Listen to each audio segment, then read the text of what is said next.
Surat police commissioner દ્વારા ચલાવવામાં આવી રહેલા ઓપરેશન ફરાર અંતર્ગત સુરત ક્રાઇમ બ્રાન્ચને વધુ એક સફળતા મળી છે. ક્રાઇમ બ્રાન્ચે વડોદરા પાણીગેટ પોલીસ સ્ટેશનમાં વર્ષ 1993માં નોંધાયેલા આર્મ્સ એક્ટ અને રાજકોટ ડીસીબી પોલીસ મથકમાં વર્ષ 2018માં હથિયારો બનાવવાની સપ્લાય કરવાના ગુનામાં ફરાર આરોપી મોહનસિંહ ઉર્ફ મોહન ભૈયા નરવાડસિંહ ડાવરની મહારાષ્ટ્રના શહાદા ખાતેથી ધરપકડ કરી છે. સુરત ક્રાઇમ બ્રાન્ચના જણાવ્યા અનુસાર ક્રાઇમ બ્રાન્ચની ટીમે ICGS પોર્ટલ ઉપરથી માહિતી મળી હતી કે આર્મ્સના ગુનામાં શહાદા કોર્ટે મુદ્દતે આરોપી મોહનસિંહ ઉર્ફ મોહન ભૈયા આવી રહ્યો છે. જે માહિતીના આધારે મહારાષ્ટ્રના નંદુરબાર જિલ્લાના શહાદા કોર્ટ નજીક સુરત ક્રાઇમ બ્રાન્ચની ટીમે વેશ પલટો કરીને કોર્ટે મુદ્દત આવી ચડેલા આરોપીને દબોચી પાડ્યો હતો. જે આરોપી વિરુદ્ધ વર્ષ 1993માં વડોદરાના પાણીગેટ પોલીસ સ્ટેશનમાં એક પિસ્તોલ અને 4 જીવતા કાર્ટીજ અંગેનો ગુનો નોંધાયો હતો. ક્રાઇમ બ્રાન્ચની વધુ તપાસમાં જાણવા મળ્યું કે આરોપી મોહનસિંહ છેલ્લા 40 વર્ષથી હથિયારો બનાવતો હતો.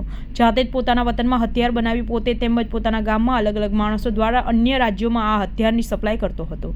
વર્ષ 2023માં ક્રાઇમ બ્રાન્ચના ભાગતા ફરતા અલગ અલગ ગંભીર ગુનામાં કુલ 101 આરોપીને ઝડપી પાડવામાં આવ્યા હતા, જેમાં 5 ઇનામી આરોપીઓની સમાવેશ થાય છે. હાલ તો આરોપીની ધરપકડ કરી આગળની કાર્યવાહી સુરત ક્રાઇમ બ્રાન્ચે હાથ ધરી છે.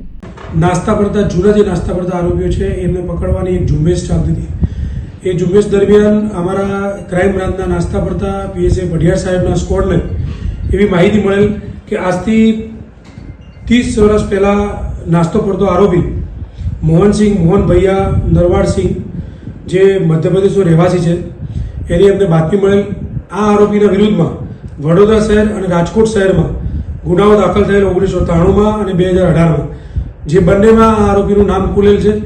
એ આરોપીની બાતમી મળતા PSIની ટીમ ત્યાં જઈ અને આ આરોપીને પકડી પાડેલ છે.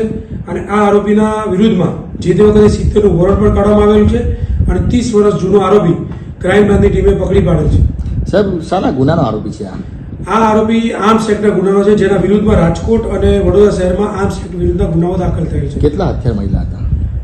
જે તે વખતે વડોદરા શહેરમાં એમની પાસે એક પિસ્તોલ અને કાર્ટીજ 4 મળેલા. રાજકોટ શહેરમાં જ્યારે પકડ્યો 4 પિસ્તોલ અને 50 કાર્ટીજ રંગેહાથ પકડેલા. બંને ગુનામાં આ આરોપીનું નામ ખુલવા પામેલ હતું. હથિયાર રાખવાનું કારણ શું હતું સાહેબ? હથિયારનો ધંધો જ કરે છે.